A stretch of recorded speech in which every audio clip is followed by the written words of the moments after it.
nice to be down here in Tassie and showing off the Hollowhog tools and what they can do for wildlife.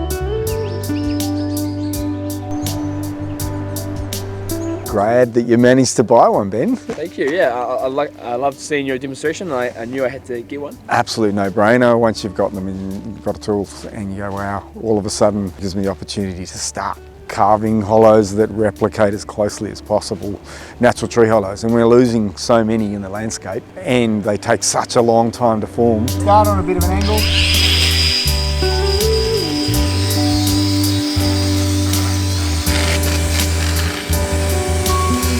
That would take probably, yeah, potentially 100 years for something that size to form. What's going on now around Australia and around the world is a real focus on promotion of biodiversity. So people are recognising what we've lost. It's becoming a real thing where they're saying, well, we need to start looking at reinstalling habitat. Certainly in Australia, where we have such a vast number of species that need hollows, putting hollows back into trees is super important, and arborists themselves are obviously the people that are in the right position to be putting those hollows into trees. Yeah. So you'd be deeper here, and you want to make sure that that's deep enough that when that living tissue kicks in, it's absolutely going to grow and lock that into place. I think it's going to be a big thing, and it's certainly starting to grow elsewhere in Australia, so New South Wales and Victoria. It's really starting to kick off. I've heard about a thing called the nature markets, and it'd be worth Googling just to have a look at what the nature markets is.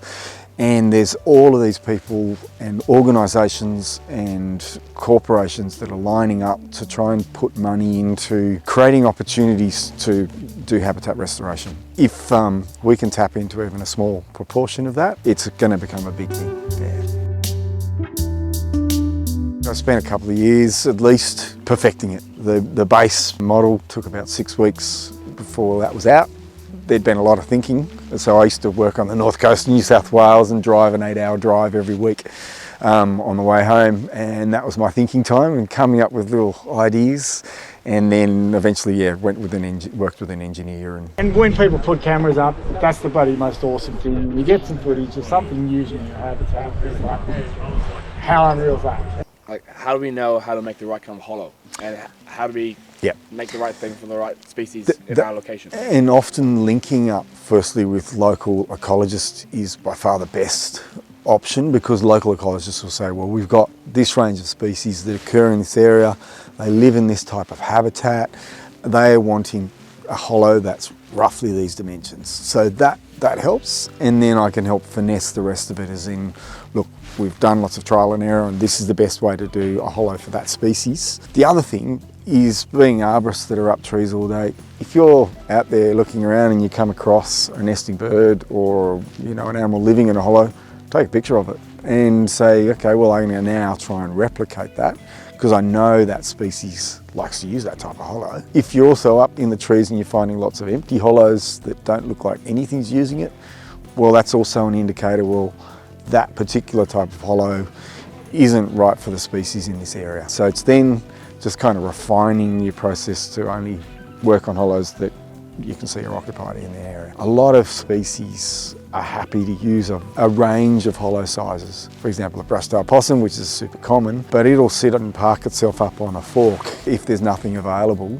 Whereas other species like the swift parrot, they'll be much more fussy, and there are species that are even more fussy than that. On the east coast, we've got the glossy black cockatoos, and people have been trying to work out exactly what they want in a hollow, but no one's got a real clue.